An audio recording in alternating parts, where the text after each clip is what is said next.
Hello and welcome. Today we're going to have a chat about the ninja. It's the very first hero that I personally picked the moment that I learned about the existence of Flesh and Blood trading card game.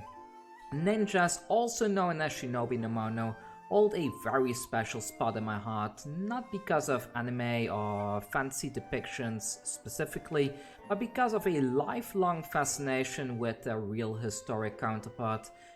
For the past 14 years or so, I have studied Japanese martial history extensively, especially history surrounding the ninja, going through famous historical manuals like the Nippiden, Bansen Shukai, Shonenki and more. If you want to learn more about that, please let me know. I can always link you to a very good author that has translated these Japanese masterpieces into English, so feel free to comment. I will link you to that if you want to know more about that.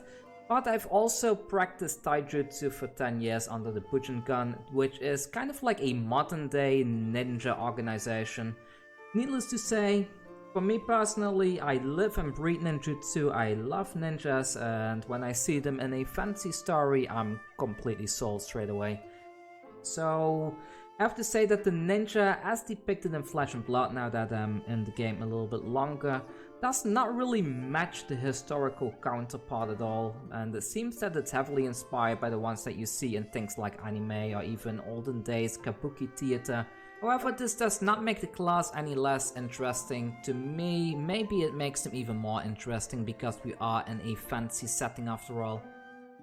So who are the ninjas? Well, currently we have 3 main ninja heroes in Flesh and Blood. We're likely going to get more, but as of the making of this video, there's only 3 of them. So first of all, we have Aira. Aira is a ninja from the Ikaru clan. She has a very sad backstory, losing most of her family and clan to a night attack. She's very vengeance driven, and because of that she formed a group called the Crimson Haze Rebels, which is reflected in her card name. She's basically seeking retribution for all the people she has lost in the past.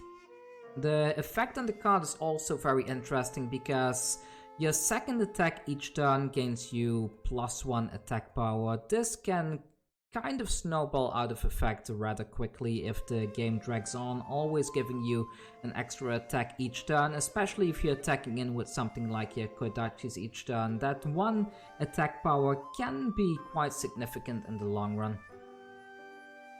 Next we have Katsu. He is the head of the Mugenshi clan.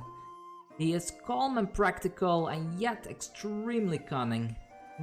Katsu is a force to be reckoned with, using various wind striking techniques which are kind of like a signature move of the Mugenshi clan in general. I personally really like the word or the name Katsu because of its Japanese meaning.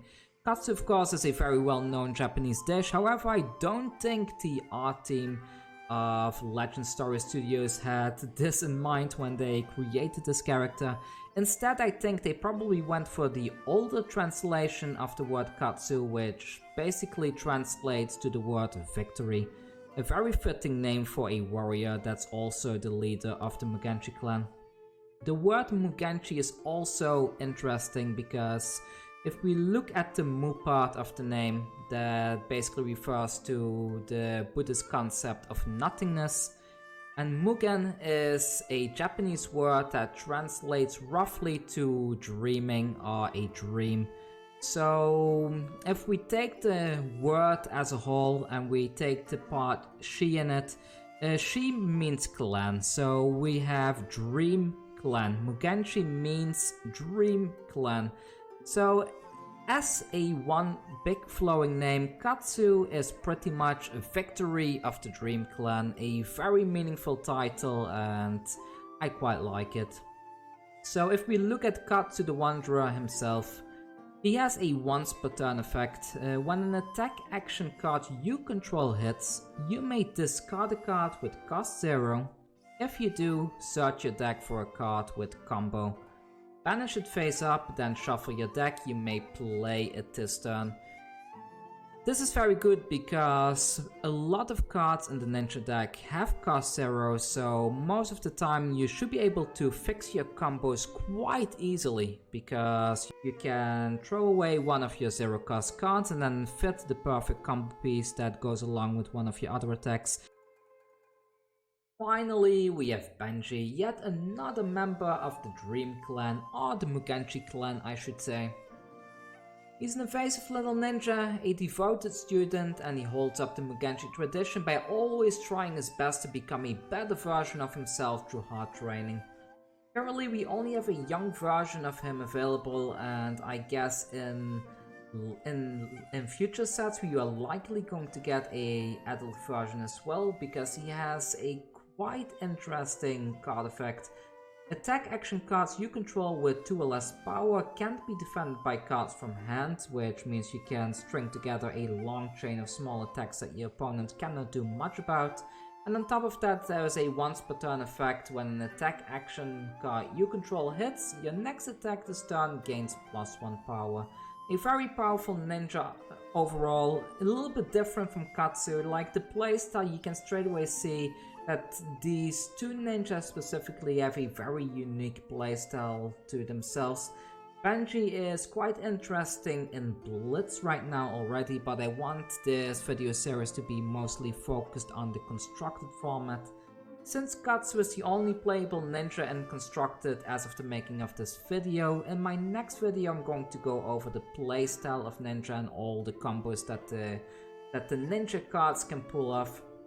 The video after that we will also have a look at all the best equipment for ninja, as well as have a look at some very good generic deck decks that you should probably put into your ninja deck if you do choose this hero as the one to represent you in your games. If you like these type of mini introduction videos, be sure to let me know in the comments. I love making these and I plan to do these for every class in the coming future. If there's anything specifically you would like to know, feel free to reach out, I will put it into the video.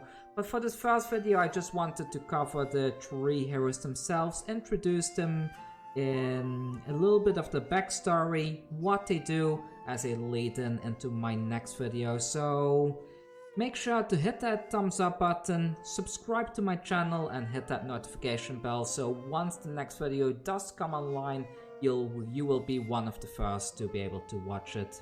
Anyways, again, thank you for watching and see you all soon with the next video.